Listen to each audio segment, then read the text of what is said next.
Quick question. When was the last time a display ad changed your mind? Now think about the last time a friend told you about something they loved. Different feeling, right? That's how podcast advertising works. A host who's built real trust with their audience talks about your brand in their own words, in their own voice. It doesn't interrupt the experience. It's part of it. With Acast, you can access the world's largest podcast marketplace. Choose the right shows, the right audiences, the right format. Then watch the data tell you it worked. You're not buying impressions. You're buying influence. Learn more by visiting acast.com/advertise.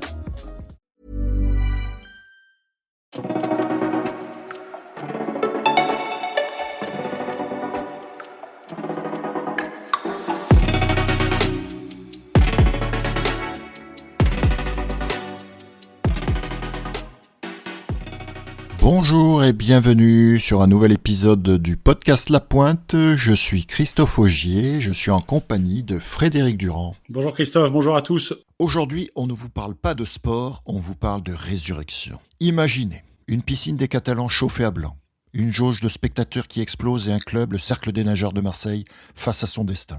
À l'aller, ils étaient tombés en Serbie. 3 buts de retard, un gouffre. On les disait fatigués, on les disait finis. Mais ce qu'ils ont produit samedi soir contre Radnički, c'était tout simplement une prestation de Champions League. Dans cet épisode, on décortique pour vous ce siège de Radnički. On va vous raconter comment un collectif héroïque, privé de son coach sur le banc, a fait dégoupiller des champions olympiques serbes pour s'offrir une finale européenne historique. Mais avant ce grand format, on fait le tour de l'Hexagone. Élite féminine, le rideau tombe sur la fin de saison régulière. Qui évite le piège lillois en demi-finale? On fait le point sur le hold-up de Nice. Barrage N1 Élite, le choc des mondes. Bordeaux a-t-il déjà scellé son maintien face à l'Ivry? Quart de finale élite, le dernier carré se dessine déjà. Et enfin, on s'envole pour Budapest dans une piscine transformée en poudrière. Le BVSC a tout tenté contre Split, mais la Furia hongroise a fini par se briser sur le mur croate. Sortez les chronos, préparez les bonnets, on plonge tout de suite. Et juste avant de commencer, pense à t'abonner, ça ne prend que 2 secondes. T'abonner, ça nous aide beaucoup parce que plus on est nombreux, plus le podcast sera connu et plus nous pourrons le développer. Donc abonne-toi dès à présent sur YouTube, Spotify, Deezer ou Apple Podcast et n'hésite pas aussi à mettre 5 étoiles sur la plateforme. Tu peux nous écouter comme ça sur la route, en allant au boulot, en faisant du sport ou juste avant l'entraînement. Allez, c'est parti!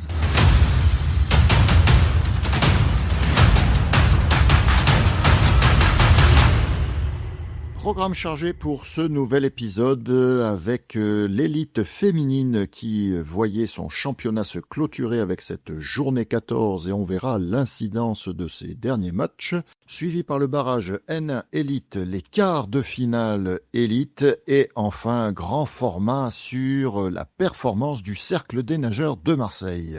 On démarre tout de suite avec les filles, premier match sans suspense, premier contre dernier, Lille qui affrontait Choisy et victoire sans contestation, 33-4, pas de match. Lille finit invaincu et Choisy finit avec aucune victoire.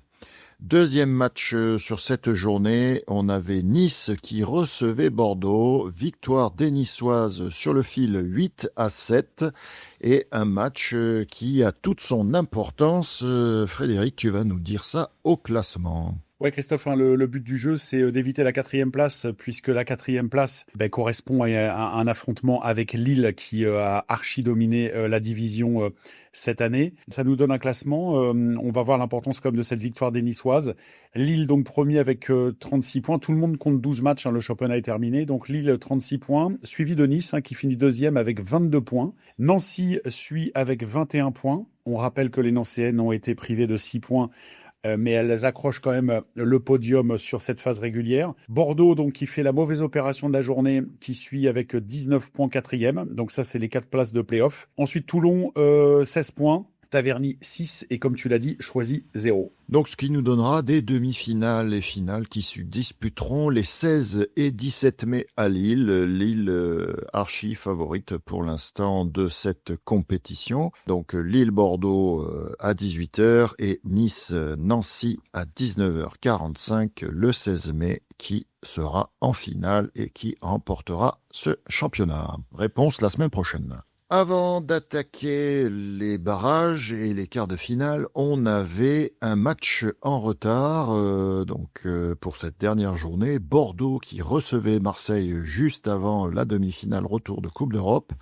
Marseille qui avait envoyé son équipe de National 1 et qui permettait donc à Bordeaux de se préparer au barrage du coup contre une équipe de National 1 et victoire de Bordeaux 14-8, un match sans contestation, 10-3 à la mi-temps, donc Bordeaux qui préparait son barrage. Ouais, Christophe, il était évident que le match qui comptait pour les Marseillaises, c'était cette fameuse demi-finale retour d'Eurocup.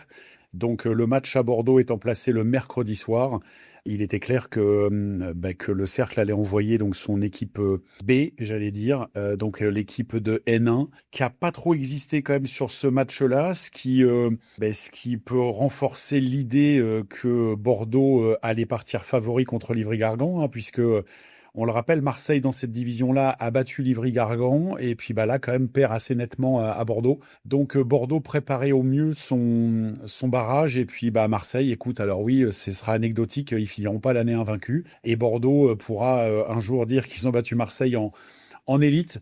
Mais écoute, belle séance de préparation pour Bordeaux et puis le Cercle, match anecdotique avec du temps de jeu pour les jeunes, mais qui n'a pas été très concluant. Du coup, on enchaîne avec ce fameux barrage élite national 1, donc Livry qui recevait Bordeaux. Donc, rappelons que Livry était deuxième de national 1 et Bordeaux dernier de l'élite. Victoire de Bordeaux à l'extérieur, 15-11 et on le rappelle souvent, l'écart qu'il peut y avoir entre la national 1 et l'élite et ça se confirme dans ce double résultat qu'on vient de donner de Bordeaux puisqu'il s'impose on va dire contre l'équipe de National 1 de Marseille et du coup aussi donc à Livry et victoire 15-11 alors qu'ils étaient menés à la mi-temps 9-6 quand même donc ils ont su inverser la tendance et notamment grâce à une dernière période remportée 6-1. Ouais Christophe, donc tu as rappelé les enjeux de ce match-là, un barrage d'accession ou de relégation. Donc Bordeaux devait au moins, comme dans toute confrontation aller-retour, au moins préserver ses chances pour le retour, voire même les augmenter en gagnant avec un écart significatif. Ça a été le cas. 4 buts à l'extérieur, c'est quand même un ballottage plus que favorable avant le match retour. Et puis Livry, qui a réussi à emballer le match jusqu'à 9-6, comme tu l'as dit. Et puis après, on en parle souvent, mais il y a un écart physique. Alors je sais pas si s'ils ont craqué physiquement les joueurs de la banlieue parisienne, mais il y a un retournement de situation quand même pour passer en 2 périodes de -3 à +4. Donc il y a 7 buts de différence. Et écoute, Bordeaux fait quand même un très très grand pas. Et ça sera bien évidemment très compliqué pour Livry d'aller chercher une victoire de 4 voire 5 buts à l'extérieur. Je n'y crois pas trop, mais bon, le water-polo, des fois, nous réserve des surprises. Mais très très grosse option prise par Bordeaux pour son maintien, qui sera un maintien, à mon sens, mérité. Bordeaux n'a pas démérité. Alors, il y a eu un couac contre Montpellier au retour où ils prennent 24-4, mais le reste, c'est cohérent. 17-14 contre 7. Ils ont battu Montpellier. Ils ont fait des matchs sérieux. Ils ont fait 17-14 aussi contre Aix. Donc, c'est une équipe qui est pas du tout larguée comme elle a pu être larguée lors de sa première montée en élite, où là, c'était des fessées tous les week-ends. Là, j'ai trouvé que le plan de jeu et les résultats beaucoup plus cohérents, c'est le mot. Oui, et puis ça se voit aussi un peu au niveau de l'effectif, dans le sens où il y a quand même 4 buteurs côté de Livry contre 8 buteurs différents du côté de Bordeaux. Donc Livry qui s'est appuyé sur ses forces habituelles, Novacek et Ratsov notamment, qui marquent quand même 7 buts à eux deux. Mais voilà, ça n'a pas suffi pour chez eux garder l'avantage du terrain, de la piscine. Et Bordeaux donc qui s'est imposé. Et le match retour se déroulera le jeudi 14 mai à 14h à la piscine judaïque de Bordeaux. On enchaîne avec les quarts de finale aller donc du championnat élite. Nice qui recevait 7, puisque Nice qui avait fini 5e, qui s'impose 14-7. Oui, Christophe, 7, 4e qui se déplaçait donc chez le 5e à Nice pour cette première manche des playoffs. Score sans appel des Niçois 14-7, qui à mon sens valide quasiment un pied et demi quand même des Niçois en demi-finale du championnat. Donc c'est le même principe que pour le match Bordeaux-Livry, hein. Il faut que tu te déplaces en essayant de préserver tes chances pour le retour. Ce qui, à mon sens, va pas être le cas parce que 7 buts, l'addition est très très salée. Et je vois pas dans l'état actuel des choses 7 renverser la vapeur au match retour. Les Niçois qui ont fait un match sérieux, on avait dit que ils étaient en progression, mais les résultats récemment avaient été contredisaient un petit peu ce qu'on pensait parce qu'ils avaient perdu Aix, ils avaient perdu 7 au penalty et donc et ils avaient perdu surtout très sèchement à Taverny 14-7. Et puis là, écoute, ils ont fait une partie presque parfaite avec quand même un bémol parce qu'il manquait Radojevic à 7. Donc on se rappelle que sur la dernière confrontation entre 7 et Nice, Radojevic avait mis la bagatelle de 10 buts. Donc c'est quand même rare à ce niveau-là. Donc un joueur en moins comme ça, un buteur, le gaucher, évidemment ça n'a pas fait les affaires de 7. Mais Nice, bien emmené par un Manatea Mathieu de Gala hein, qui met 5 buts. Écoute, Nice fait le plus dur. Et dans cette première manche à domicile, hein, je vais finir par préférer jouer les premiers matchs à la maison. Écoute, fait l'essentiel et saura ce qu'il a à faire à 7 pour préserver ses chances et se qualifier en demi-finale, ce qui n'est pas arrivé à Nice quand même depuis un sacré bout de temps. Donc, très très bon résultat quand même des Niçois. Ouais, le score qui était juste, qui s'est porté à 2-2 et ensuite, ça a été Cavalier seul de Nice hein, qui a creusé l'écart tout au fil du match et qui s'impose largement, tu viens de rappeler, 14-7. Ouais, bien emmené, enfin bien supplé par un Łukasz Kozmer qui avait été un petit peu en difficulté ces derniers temps. Łukasz, c'est un très très bon gardien, stable, mais bon, ça arrive. Hein, le gardien, quand il est dans une difficulté, il y a personne, on l'a déjà dit, pour le rattraper ses éventuelles erreurs. Et là, Łukasz a fait un match très solide. Et donc, ce qui a permis à son équipe, hein, il y a pas de grand résultat sans grand gardien. Et puis ça a été, écoute, on est quand même à la limite du cavalier seul, hein, parce que à part le 4-3-5-3 un peu du début, après plus 3, plus 4, plus 5, plus 6, plus 7 avec le 11-4. Et 7 a jamais trouvé la parade et ça termine quand même sur un cinglant 14-7 qui, comme je l'ai dit, qui propulsera vraisemblablement les Niçois en demi-finale. Ouais, on se dessine donc effectivement peut-être sur un Nice-Marseille. Il nous rappellera quelques années passées. Deuxième match des quarts de finale, le duel du Sud, les ennemis jurés, je dirais, Montpellier-Aix. On l'avait dit dans l'épisode précédent, on sait que ces matchs-là révèlent une tension énorme à chaque fois. C'est très compliqué entre les deux équipes et le résultat illustre à nouveau cette frontière assez fine entre les deux équipes et donc Aix qui fait un pas en avant, qui commence à mettre les premiers orteils sur la demi-finale en s'imposant 19-15. Oui, Aix-en-Provence qui s'en sort bien parce que Aix était diminué. Kylian Bress-Fernandez n'est pas là depuis un petit moment. Le japonais Ogiara, qui était absent sur la dernière journée, est blessé, donc n'était pas là aussi. Et l'équipe a eu la malencontreuse nouvelle d'être privée de Tom Béteille. On sait l'apport de Tom dans ce match-là, une espèce de, et c'est pas du tout péjoratif de ma part, de couteau suisse, hein, qui peut jouer devant, qui peut jouer un peu partout et qui rend de bons services à son équipe. Donc 3 absences, c'est quand même pas rien face à un Montpellier qui venait justement de battre ces mêmes Aixois au pénalty lors de la dernière journée de championnat. Et puis Montpellier qui a rendu la tâche difficile en se détachant quand même assez nettement, puisqu'il y avait 9-6 en leur faveur avant un réveil. C'est un petit peu le même match que Livry contre Bordeaux, hein. Ils menaient 9-6 aussi avant un réveil net des Aixois, puisqu'on est passé de 9-6 à 18-13. Donc il y a eu un 12-4 quand même encaissé par les Montpelliérains qui évidemment s'en sont jamais remis. Et Aix, comme tu le dis, une victoire de 4 buts à l'extérieur dans ce contexte-là. Je ne sais pas si les absents seront rétablis pour les Aixois pour revenir, mais prend aussi une sérieuse option quand même sur la qualification pour les demi-finales. Ces 2 quarts de finale aller ont pas réservé beaucoup de suspense quant aux qualifications pour les demi. Oui, c'est le meilleur match d'Aix contre Montpellier cette année, puisque à l'aller, ils s'étaient imposés d'1 but et au retour, on vient de le dire, ils avaient perdu au penalty. Donc là, ils ont fait leur meilleur match en termes de scoring et d'écart pour, dans le match presque le plus important à ce moment-là de la saison, de s'imposer à l'extérieur et de prendre une option pour cette demi-finale. Oui, écoute, des quarts de finale qui ont donné leur verdict. Je vois pas, à moins d'un raté dans les grandes largeurs des Niçois à 7, je vois quand même pas Nice chuter. Et puis là, quand même, 4 buts de marge à l'extérieur, c'est quand même une sacrée option. Donc je pense que Aix et Nice rejoindront Strasbourg et Marseille pour les demi-finales. Ouais, c'est la tendance qui se dessine. Match retour le 16 mai.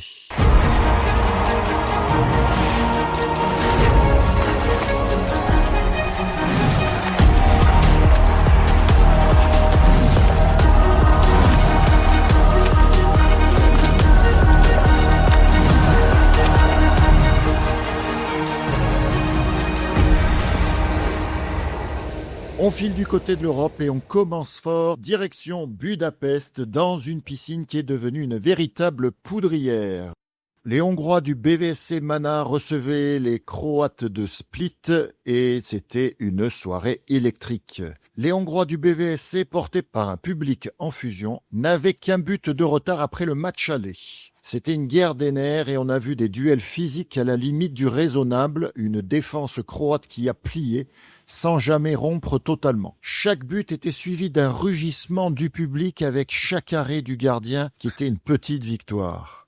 Ça s'est joué à un souffle, mais au final, c'est Jadran qui a tenu bon et qui s'impose 14-12 et décroche ainsi leur ticket pour la finale au bout du suspense.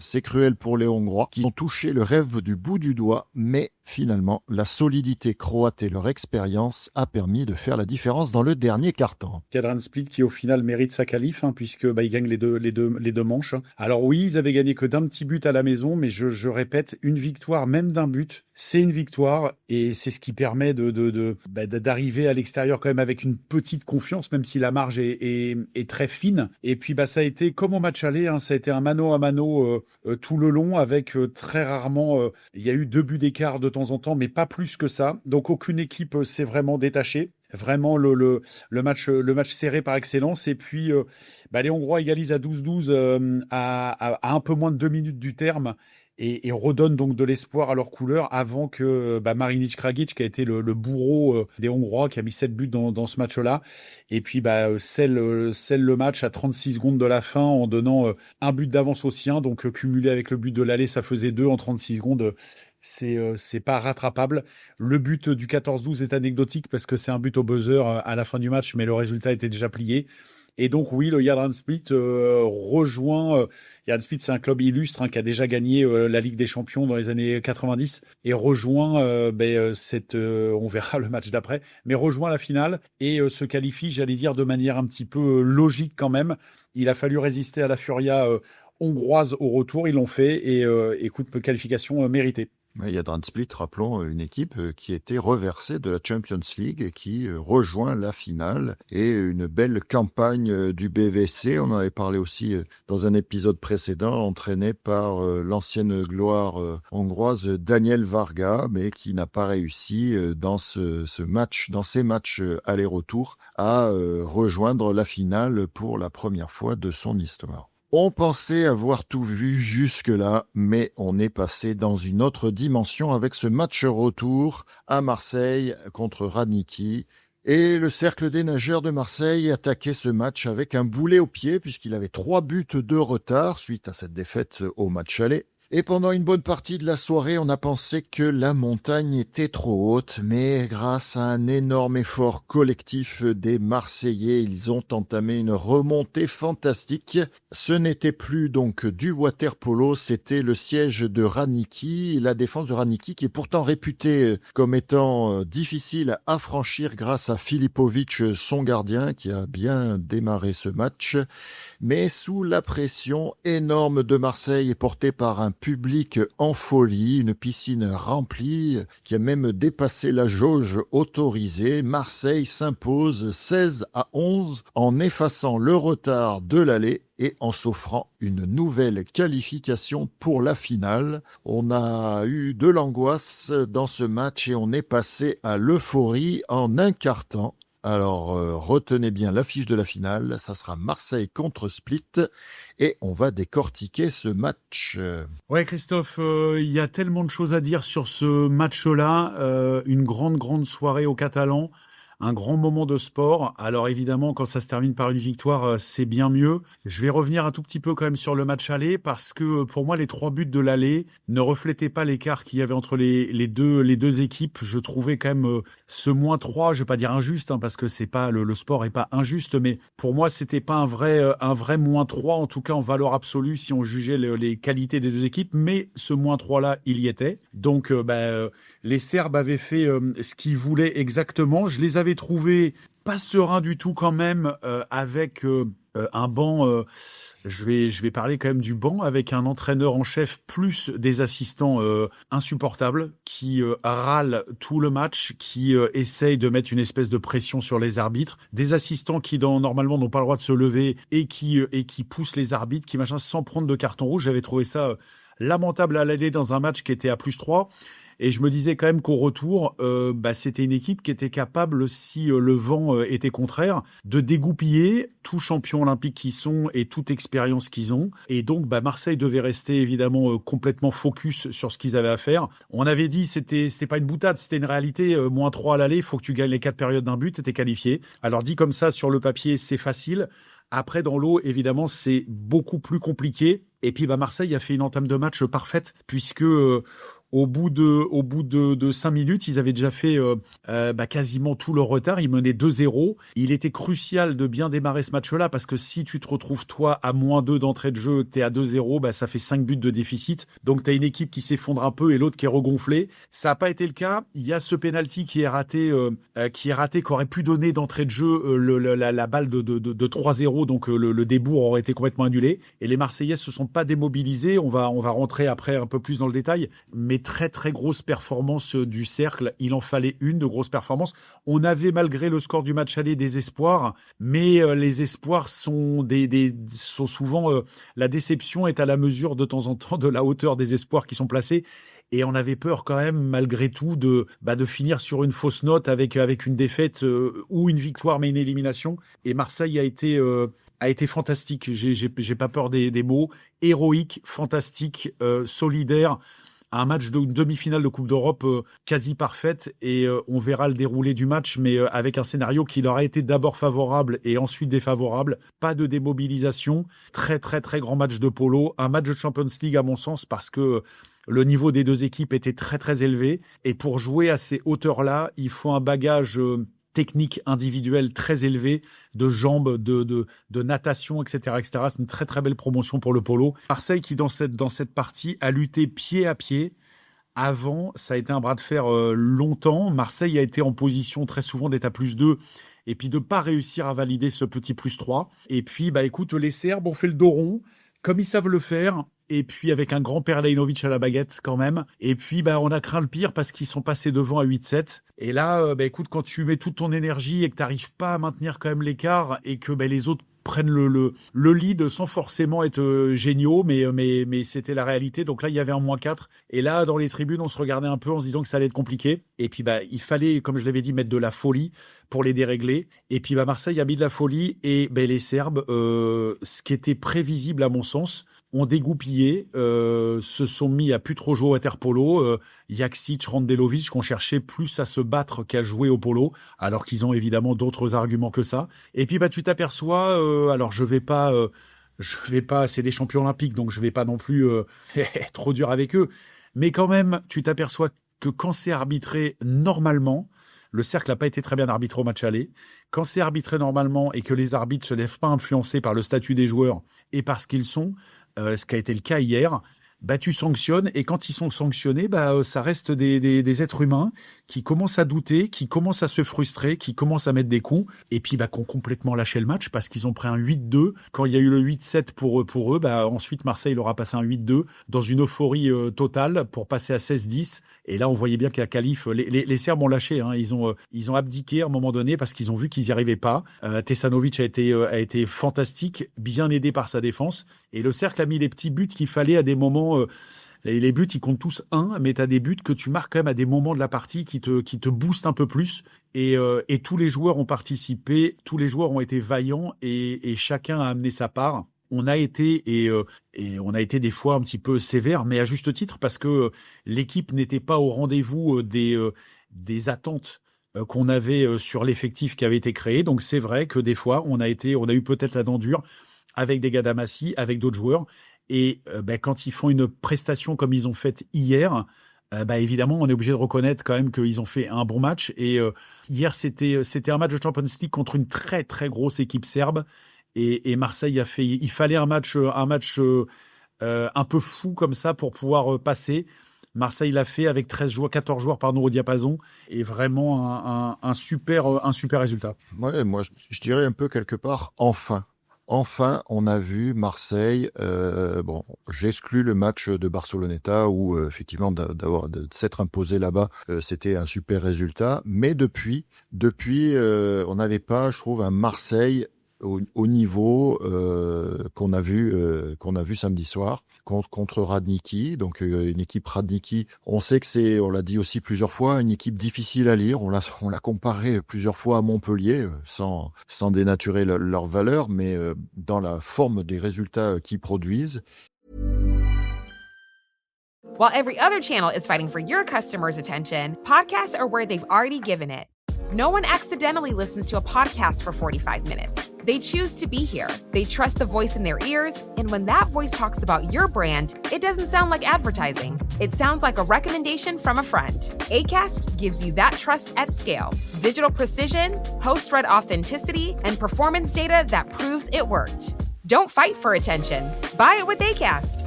Learn more by visiting acast.com/advertise.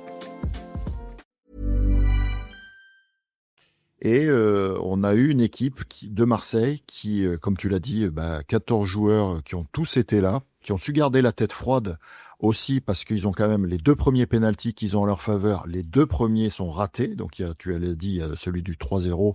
Donc, qui aurait tout de suite permis d'effacer le match aller. Mais derrière, il y a un autre pénalty raté, alors qu'il pouvait prendre à nouveau l'avantage. Et l'équipe, elle a continué à dérouler son plan de jeu, petit à petit, sans s'emballer. Avant cette 4e période un peu de folie, parce que le dernier but qui marque, on est quasiment sur un 3-0. Hein, le dernier but marqué par Jaksic à quelques secondes de la fin est vraiment anecdotique. Hein, il y avait 16-10, donc il y a quand même du coup 3-0 quasiment pour Marseille dans la dernière période. Et surtout une fin de 3e période aussi qui les remet à +3 avec pas de solution pour les Serbes. Vraiment bloqué par la défense, une grosse solidarité défensive, parce que Tesanovic a été bon sur la fin de match où ça comptait vraiment, mais il a été vraiment bien aidé par sa défense. Il y a eu, moi j'ai trouvé que souvent sur les matchs importants, vraiment les matchs de haut niveau, ce qui fait la différence aussi, c'est les blocs des joueurs. Et là, il y en a eu un certain nombre, que ce soit Romain Marion Vernou. Donc, statistiquement, il a juste une exclusion dans sa ligne de stats, mais il a fait un job de folie derrière, à récupérer des ballons, à contrer, à contester les balles. Et je ne veux pas mettre un focus là-dessus parce qu'on a dit que c'est vraiment une réussite collective. On peut vraiment le dire. Hein. Tous les joueurs ont été là. Alexandre Boué qui sort de sa boîte, il en met 3. Kalogeropoulos, il met un penalty, mais il a quand même pris un peu plus d'initiative au shoot. Et ça, on voit la différence.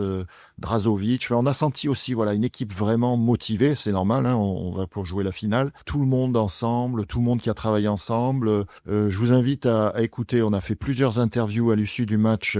Et notamment avec Mike Bodegas. Et je lui posais la question. Alors, je sais plus si on l'a filmé ou pas. Je sais plus si tu l'as reposé ou pas cette question-là. Mais au 4e quart-temps, c'est lui qui parle, qui dit, voilà les gars, on est où on voulait être à la fin de ce 3e quart-temps. Et maintenant, on reste concentré, on y va et on fait notre jeu. On rentre pas dans ce jeu de provocation qu'ont eu les Serbes tout au long du match. Et ça a payé. Et du coup, une magnifique victoire. Moi, je dirais presque c'est 16-10 la victoire. Elle est pas à 16-11. Hein, donc mettre un +6 comme ça à Radniki, c'est pas une mince affaire. Même si on l'a dit et on était assez d'accord là-dessus, ces 3 buts ne reflétaient pas le match aller, mais compte tenu de l'arbitrage, compte tenu de la pression qu'ont mis les Serbes, il y avait +3. Et Marseille a su bien réagir malgré le carton rouge de son entraîneur. Donc l'équipe était coachée par Marc Amardei, que vous pourrez aussi retrouver en interview. Voilà, une belle soirée de polo. Et maintenant, il faut aller chercher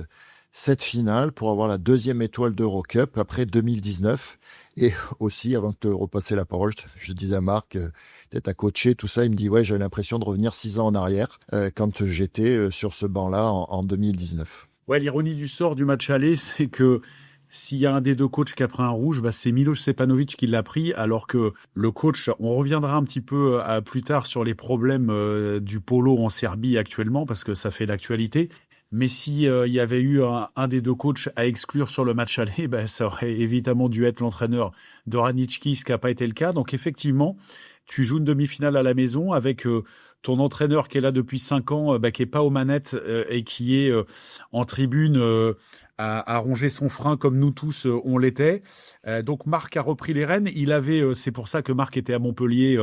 C'est Marc Amardey qui a coaché l'équipe à Montpellier en prévision donc de ce match-là. Et puis, écoute, tu vois, c'est très important aussi les attitudes des coachs sur les bancs parce que tu transmets ou tu fais transpirer à tes joueurs soit de la sérénité, soit de l'énervement. Et écoute, le coach serbe a repassé tout son temps, même quand tu lui donnais une exclusion en sa faveur, il râlait. Donc je sais pas ce qu'il veut. Il veut une double exclusion, une triple exclusion. Mais en fait, il a transmis une nervosité au fur et à mesure. Quand tu vois sur le banc un gars qui est normalement plus âgé que les joueurs, qui est censé apporter de la sérénité et qui conteste chaque décision, qui est surexcité, mais ton équipe, au fur et à mesure, tant que le score y tient, ça va. Mais quand tu commences à passer devant, tu transmets cet énervement. Et puis, à contrario, de l'autre côté, j'ai trouvé Marc, qui peut aussi des fois être nerveux, je l'ai trouvé très serein, très imperméable à tout ça, très calme. Et l'équipe de Marseille a été calme, maîtrise d'elle-même pendant tout le match. Et effectivement, comme tu l'as dit, il y avait un petit regret sur cette fin de 3e parce que pour la première fois, Marseille réussissait à faire ce +4.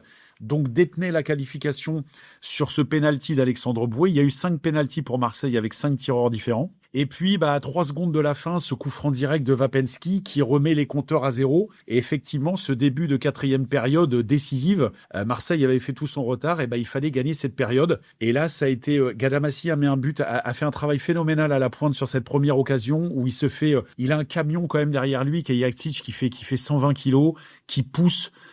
Et écoute, il s'est pas démobilisé, il a eu du mal à prendre la position et il finit par ce revers qui a cloué quand même un petit peu les Serbes là-dessus. Et puis qui est suivi par chaque défense. Après, tu joues un petit peu ta peau sur chaque défense parce que chaque ballon récupéré, c'est un ballon presque de qualification pour la finale. Spajic a mis un but au poteau où il est super bien servi toujours cette combinaison du poste 5 qui met au 2e poteau et que le joueur finit dans la cage quasiment vide. Et puis, Kalogeropoulos a mis ce penalty qui a scellé un petit peu les espoirs parce que 5,36, il restait 5,36 quand il met ce +3. Alors 5,36 au polo, c'est encore beaucoup, beaucoup de temps, mais on sentait là que le fameux momentum avait changé de côté et que Marseille était devenu conquérant et que les Serbes, oui, ils ont baissé la tête. Ils ont, comme j'ai dit, abdiqué parce que c'est le mot. Et là, tu t'aperçois quand même que les ballons de +3 et les ballons de -3, quand c'est à toi de shooter, c'est plus les mêmes ballons. À +3, c'est des ballons légers et à -3, c'est des medicine balls parce que le poids du shoot est pas le même. Jakcic, il a raté des shoots, il a raté un penalty. Et donc, Marseille mérite pour moi amplement sa victoire parce que le match retour est un match complètement abouti. Et le match aller, encore une fois, il y avait quand même, il y a eu des petites décisions arbitrales quand même au match aller qui prêtaient grandement à contestation. Et puis, écoute, tu vois, il a fallu quand même pour Marseille se remettre de cette déception de la non-qualification d'Eurocup parce que je te rejoins complètement. Après la victoire à Barceloneta, on les voyait beaux et ils se voyaient beaux aussi. Ils avaient raison de se voir beaux. Et puis ensuite, ça a été une suite de contre-perf Sabadell, Hanovre surtout. Et puis une fois que tu es reversé en Eurocup et que tu avais des ambitions d'aller au Final Four de la Champions League, l'ambition c'est de la gagner. C'était la même ambition pour Ranički aussi, qui avait bâti une équipe pour aller au Final Four de la Champions League. Et puis écoute, c'est passé Riquera contre Savone, c'est passé un peu plus confortable contre Sabadell. Et puis là, c'est passé pour moi de manière totalement méritée dans un match suffocant parce que ça a été un combat, une intensité rare dans un match de très très très haut niveau, pas que du niveau poloistique, mais un niveau, il faut que tu gardes tes nerfs, il faut que tu gardes le focus. Et vraiment, Marseille fait un super gros match. Ouais, super gros match, une grosse intensité tout au long du match. On a vu à la mi-temps les équipes qui ont fait de la récupération pendant la pause de la mi-temps. Du coup, voilà, une grosse intensité physique, mentale, et Marseille qui a dominé son sujet pour s'imposer dans ce match. Ouais, et puis Christophe, il y avait quand même, je te dis, il y avait tout pour mal faire parce que t'es privé de ton coach. Alors même si le coach c'est pas lui qui met des buts, mais c'est quand même ta figure tutélaire au bord du bassin et même si Marc a très très bien fait le job, mais il te manque le coach. On l'a souligné, Mike Bodegas, c'est pour ça qu'il y a une petite branchade à la fin du match. S'est fait casser une côte volontairement au match aller sur une exclusion. Il a pris un coup de genou dans la côte. Il a fini le match et là le staff médical, comme il le dit dans l'interview, était pas favorable à ce qu'il joue. Mais Mike est un soldat, il l'a prouvé encore et il a quand même joué. C'est un joueur quand même très important. Donc tu as un joueur blessé. On a souligné quand même que Thomas Vernou prend 2 fautes graves, sa deuxième faute grave très très tôt puisque il prend une faute grave en pointe en première période et puis après il est sanctionné à mon sens de manière complètement illogique. Donc tu perds aussi Thomas Vernou qui prend sa deuxième faute grave en tout début de deuxième période. Donc Marc a été obligé évidemment de le gérer et de l'enlever du bassin pendant un long moment. Il est rentré de manière sporadique comme ça de temps en temps, mais il y a au moins 2 périodes et demie dans le match où il joue pas. Donc on connaît l'arme offensive qui est Thomas de dissuasion, de shoot. Il finit à un seul but parce qu'il a pas joué beaucoup. Et voilà, donc tu t'as pas ton entraîneur, t'as pas ton joueur phare, t'es à -3 à l'aller. Tu te retrouves à un moment donné à -1 chez toi. Et puis ces Serbes, ils t'endorment un peu parce qu'ils jouent leur petit tempo. Perlainovic est très très fort là-dessus. Et puis à chaque fois que tu crois que tu vas pouvoir passer, ils reviennent. Et on attendait tous quand même ce +3 parce qu'on s'est dit, si jamais ça passe à +3, ça va leur faire mal à la tête et ça leur a fait très mal à la tête parce que le +3 s'est transformé en +6 et ils s'en sont jamais remis. Et je te le dis, tout champion olympique que t'es, tout palmarès que t'as, à un moment donné, quand tu prends la marée, Il y a des joueurs de qualité en face. Je rajoute aussi que Marseille, effectivement, dans ce début de match, rate 2 pénaltys coup sur coup. Donc, il y a eu beaucoup d'éléments défavorables qu'ils ont su faire tourner. Et le long bras de fer, parce que ça a été un long bras de fer avant que Radnicki ne cède, a fini par tourner vers l'équipe qui a été la plus sereine, la plus constante, la plus appliquée, qui est jamais sortie de son schéma de jeu. Et puis, écoute, une victoire super méritée dans un bassin incandescent, plein à craquer.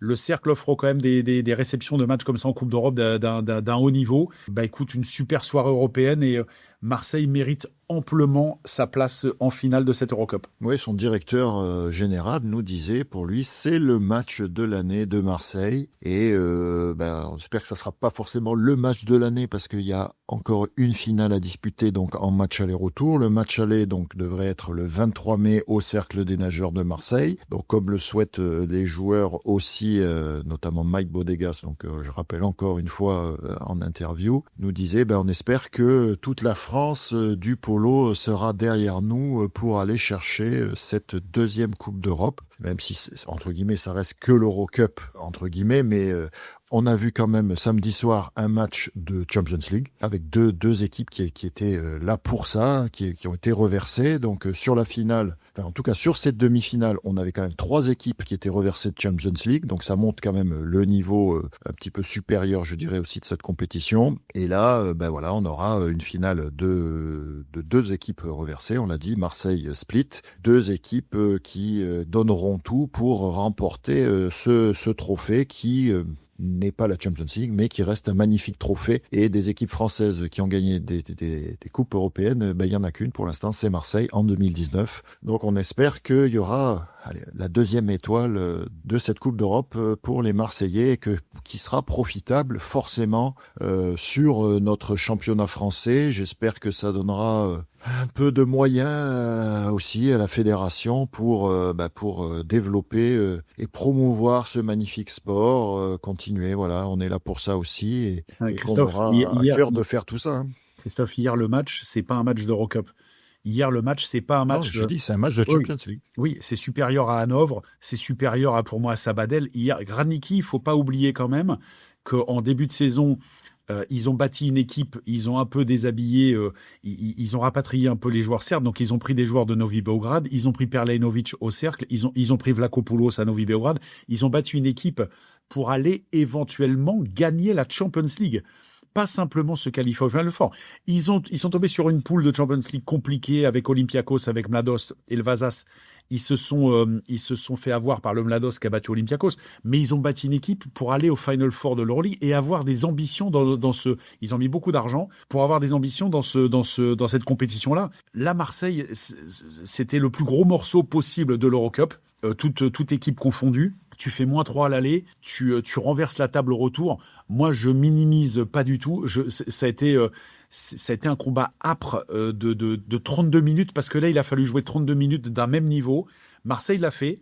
Radnički l'a pas fait parce que Marseille les a empêchés de le faire. Et puis, moi, je suis content parce que chaque joueur vraiment a une part. Tesanovic, il y a eu des doutes de temps en temps. Il était un peu en dedans. Et là, hier, il a fait un très, très bon match. Gadamassi, on l'a dit. Il a été très vaillant devant, lutteur, etc. Et puis les shooters, Nagy, Kalogeropoulos, Hugo a mis 2 shoots très importants coup sur coup, qui les a propulsés un petit peu à +2, qui a fait beaucoup de bien. Et puis même les joueurs qui sont pas au scoring, tu as rappelé Romain Marion Vernou, Andrea Donardi qui a fait un match très solide en défense. Spajic qui a mis son petit but, qui a fait du bien aussi parce que ça a scellé un petit peu le sort du match. Tout le monde a été, c'est pas l'exploit d'un joueur ou de 2 joueurs, ça peut pas l'être, mais vraiment une équipe marseillaise très très très très forte. Alors oui, on dit que c'était la finale avant la lettre. Il faudra quand même battre Split, mais je veux pas apporter l'œil ou quoi que ce soit. Si Marseille arrive à répéter ce niveau de performance, et je pense qu'ils seront durs à prendre quand même. Il faudra faire un match très solide, 2 matchs très solides. Mais Marseille hier a fait, c'est un exploit. Hein. C'est une très très grosse performance. Oui, déjà battre les Serbes, déjà une victoire, ça aurait été beau. Mais là, une victoire en effaçant le match aller et en se qualifiant donc avec un +2 au final, 30-28 sur les 2 matchs, c'est pas rien, c'est pas tous les jours. Donc on savoure ce résultat-là. Et on l'a un peu dit en filigrane, mais ce qui est ressorti vraiment dans ce match, moi si je retiendrai aussi une chose, déjà c'est l'ensemble de l'équipe qui a fonctionné ensemble, ça c'est forcément, mais c'est surtout que en fait il y a eu cette constance tout au long du match. Malgré le fait qu'à un moment, effectivement, Radnički prend cet avantage d'un but, 8-7, donc là, les Marseillais auraient pu lâcher. Mais en fait, ils n'ont rien lâché, ils ont déroulé. L'impression que j'ai vraiment, un peu comme au match aller, mais différemment. En fait, ils avaient le plan de jeu, ils ont appliqué le plan de jeu. Et en fait, comme le dirait, j'avais fait une fois la blague pour ça, mais comme le dirait Hannibal Smith, pour ceux qui ont la référence, c'est un plan qui s'est déroulé sans accroc. Ouais, je fais juste une aparté par rapport au water-polo serbe actuellement. Je dis pas que ça a une influence, mais ça apporte pas de la fraîcheur dans les têtes. Donc le président de la fédération serbe, Viktor Jelenic, n'a pas été reconduit, n'a pas été réélu. Donc c'est Slobodan Soro qui a pris la présidence de la fédération serbe. Soro, c'est un ancien gardien de but, donc a été 2 fois médaillé olympique avec la Serbie en 2008 et en 2012. Mais c'est quelqu'un d'extrêmement clivant qui a eu les rênes de Novi Beograd pendant quelques années. C'est lui qui a mis dehors et Jaksic et surtout Dusan Mandic qui l'a expédié à Ferencváros. Et puis écoute, à peine élu, donc c'est quelqu'un qui voit d'un mauvais œil ce projet de Radnički de développer une équipe performante, puisque lui il est plutôt pro Belgrade. Donc la première conférence de presse après son élection, donc la Serbie, on le rappelle, sur le cycle olympique, a été championne olympique à Paris et championne d'Europe à Belgrade en début d'année là. Donc il a dit que le titre européen à Belgrade reflétait pas la valeur de l'équipe, mais c'était plus ou moins un coup de chance. Donc ça a été quand même d'une maladresse venant de ce personnage-là un petit peu malvenu. Et puis il a demandé à ce que l'entraîneur de Radnički, qui est également l'entraîneur de l'équipe nationale, Stefanovic, de choisir entre l'équipe nationale et Radnički. Donc l'autre pas fou, il s'est dit quand même que s'il conservait l'équipe nationale avec Soro, il avait une chance sur 2, voire 2 chances sur 3 de ne pas être reconduit dans ses fonctions. Donc il a choisi de privilégier Radnički. Et puis écoute, il y a eu un communiqué de tous les joueurs champions olympiques de Paris 2024, donc tous, Mandic, Drazovic, qui dit que si la gouvernance et la présidence de la fédération ne changent pas, ils ne joueront plus. C'est pas la même chose quand même que le 10/15 de Campania avec l'Italie. Là, tu as quand même une équipe qui est championne olympique, championne d'Europe, avec tous les joueurs sans exception qui signent une pétition. Donc là, on a les noms, puisqu'ils sont tous nommés.